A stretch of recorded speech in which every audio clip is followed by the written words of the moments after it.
Bonsoir Sonia Mabrouk. Bonsoir Mathieu, bonsoir à tous. Votre invité Gilbert Collard, député du Gard, député Rassemblement National. Au programme, les violences et l'antisémitisme, le rassemblement de demain et la proposition d'interdire les manifestations. Bonsoir Gilbert Collard. Oui, bonsoir. Le Rassemblement National vient d'annoncer qu'il ne défilera pas aux côtés des autres partis politiques demain contre l'antisémitisme. Qu'avez-vous néanmoins prévu de faire collectivement au sein de votre parti pour dénoncer de tels actes ? Bon, d'abord, il est clair, net que nous condamnons l'antisémitisme de la façon la plus formelle, la plus intellectuelle et la plus physique. Nous n'irons pas à la manifestation organisée par le festival socialiste, les contestataires pédestres qui, en panne de reconnaissance, essayent de trouver le moyen de faire parler d'eux parce que ils n'ont pas le monopole de la lutte contre l'antisémitisme. On organisera une manifestation qui aura lieu vers 17h30, 18h, en un endroit que je ne peux pas indiquer pour des raisons de sécurité, mais qui sera connu demain. Et on trouve triste, voilà, on trouve triste que le Parti socialiste, qui quand même a eu un rôle très important dans l'instauration du communautariste intégriste, ça a été dénoncé, ça a été répété, que les communistes, qui ont joué un rôle aussi, notamment en célébrant quelques terroristes, ça c'est une attaque sérieuse, soit à l'initiative de cette manifestation. Voilà. Mais vous oubliez, Gilbert Collard, les autres, il y a d'autres partis, oui, 14, oui. Il y a 18 ministres, il y a le Premier ministre, Édouard Philippe, qui vient de confirmer sa présence. C'est un signe important, la présence de l'exécutif, du chef du gouvernement ? Écoutez, vais-je oser ma franchise ? Oui, je vais l'oser. C'est du cinéma. Le fils de Madame Knoll, cette malheureuse assassinée, a dit qu'il n'irait pas parce qu'il en avait assez des manifestations. Je crois qu'il faut passer à quelque chose d'autre. Alors pourquoi marchez-vous également demain ? Pourquoi pour les autres c'est du cinéma ? Pour opposer un symbole à un symbole, tout simplement, vous l'avez compris. Donc on est dans l'ordre du symbole. Parce que si on opposait le vide du symbole au plein du symbole, il y aurait quelque chose de disharmonique dans la lutte universelle contre l'antisémitisme. Mais franchement, ce combat mérite autre chose que des manifestations.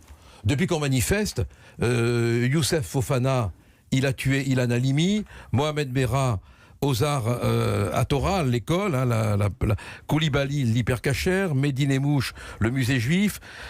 Vous êtes en train de dire, Sarah Halimi, Gilbert Collard, que rien n'a été fait, que les gouvernements n'ont pas lutté contre l'antisémitisme, qu'il n'y a pas eu d'acte fort, de volonté politique forte. Mais écoutez, je veux dire qu'il y a un homme qui l'explique admirablement bien, c'est Monsieur Finkielkraut.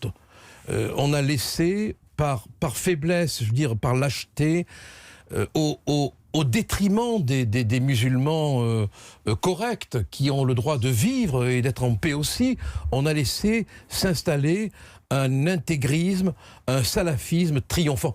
Quand François Hollande était encore président de la République, on avait l'imam de Brest qui prétendait que la musique transformait les gens en cochons ou en singes, je ne sais plus, qui continuait à proférer ces insultes. Et vous on ne faisait rien. Gilbert Collard, c'est ce que vous reproche, c'est sans doute pour cela que vous n'êtes pas convié demain. Il n'y a aucune ambiguïté de votre part, c'est la question que l'on pose depuis des années. Marine Le Pen va porter plainte contre la ministre Agnès Buzyn. Cette dernière, attendez, je rappelle ce qu'a dit la ministre, cette dernière ayant affirmé que dès que la présidente du RN peut rejoindre les néo-nazis et les mouvements d'extrême droite d'Europe, elle y court. Mais Madame Buzyn est une buse de dire ça. Oh là là, Gilbert Collard. Mais une buse. Bon, on va pas aller voir le dictionnaire. Hein. Je sais que vous allez dire ça chaque fois que vous le dites. Oui, voilà. Bon, mais je vous laisse le choix de vos mots. Non, je fais attention aux mots que j'emploie. Hein. Bon, je fais attention. Mais surtout, au-delà de ce qualificatif, elle veut faire de la. Elle mérite mieux que ça, cette femme. Elle mérite mieux que cela, ce ministre. Elle est tombée d'un seul coup dans le petit commerce politique, voilà. Bon, oser qualifier Marine Le Pen de proche des néo-nazis, non mais ça relève du tribunal, ça. Non, mais elle a des alliés européens d'extrême droite, le FPÖ en Autriche, le Parti pour la liberté néerlandais, le Parti national conservateur d'Orban en Hongrie. Mais ça, vous ne le réfutez Orban pas. A des relations excellentes avec Israël, non ? La question n'est pas là. La question est-ce un parti d'extrême droite ? Ah mais alors dès qu'on est d'extrême, moi je ne suis pas d'extrême droite, hein, mais dès qu'on est d'extrême droite, on est nazi, on est fasciste. Voilà, c'est ça la réduction. Non, quand même. Vous parlez de l'importance des mots, Gilbert Collard. Je voudrais insister sur ce point. Est-ce que ça vous a choqué que certains relativisent les insultes haineuses et antisémites à l'égard d'Alain Finkielkraut, qu'ils disent on condamne, mais c'est un réac. On condamne, mais il l'a un peu cherché. Pourquoi était-il là? Je m'excuse, ne le prenez pas mal. Hein. C'est un peu dans le droit fil de votre question de tout à l'heure. Hein. On est d'extrême droite, donc on est facho. On est réac, donc on est... non, là, la question porte sur le relativisme. Tout relativiser. Tout à l'heure, c'était pas la même chose. Mais si, c'est la même chose. Alors répondez-moi à cela. On va pas revenir à toutes les questions précédentes. On va faire un débat là-dessus, mais si on devait approfondir, c'est la même chose. Non, c'est scandaleux. Mais il n'existe aucun motif au monde qui justifie, qui autorise, qui permette l'antisémitisme ou le racisme, du reste, de quelque nature, de quelque forme d'expression qu'il soit. Parmi ceux qui ont relativisé Maître Mignard... Oui, j'allais en parler avant que vous en parliez. Maître Collard, je vous pose l'action sur Maître Mignard, que vous connaissez. Écoutez, Maître sans Mignard doute, a toujours été... qui s'est excusé juste après, qui a dit que peut-être que ses propos n'avaient pas été compris. Oui, non, mais vous comprenez, tous ces gens insultent et puis s'excusent. C'est un peu comme si on vous plante un coup de couteau et qu'on le retire, quoi. En vous disant, je m'excuse de l'avoir planté, je l'ai retiré.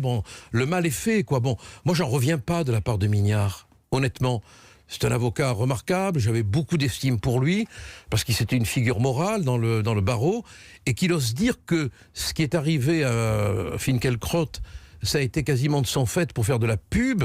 Non mais ils sont devenus fous, quoi. Je veux dire que l'idéologie dessèche le cœur.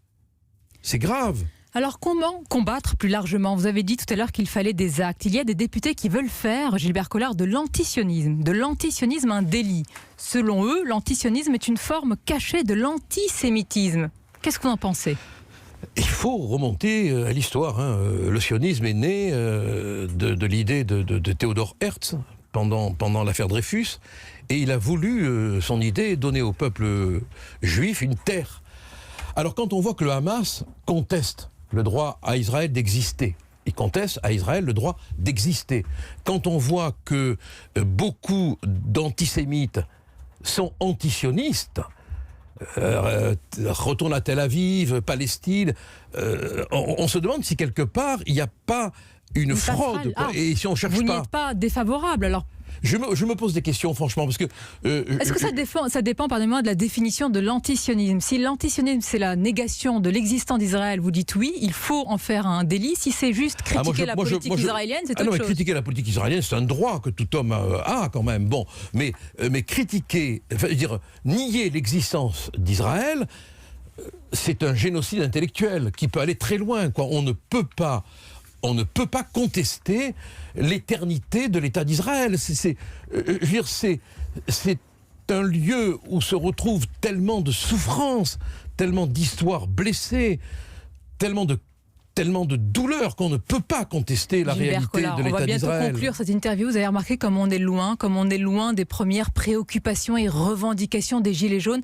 Est-ce qu'il faut malgré tout aujourd'hui, avec ce déchaînement de violence, interdire ces manifestations? Certains le réclament. Non, moi je n'interdirai jamais une manifestation. Malgré tout ce qui se passe, malgré tout ce que vous venez de condamner. Non, mais s'il y a des Gilets jaunes qui nous écoutent, j'ai envie de leur dire, essayez de faire la police vous-même. Intervenez. Vous le pouvez. J'ai vu qu'un gilet jaune a essayé d'aider Finkielkraut. Bravo. Mais intervenez, quand vous voyez des enfoirés qui jettent des pierres sur un véhicule de police, intervenez. Des enfoirés qui portent des gilets jaunes. Mais oui, mais n'importe qui peut porter un gilet jaune. Et c'est bien ça tout le problème. Ouais, n'importe qui, vous pouvez en porter un, vous me direz ce serait un hommage pour le gilet. Et vous-même surtout. Mais moi aussi, oui, mais alors là, ça serait douteux. Merci Gilbert Collard d'avoir été l'invité d'Europe 1. Inéluctablement. Merci à vous.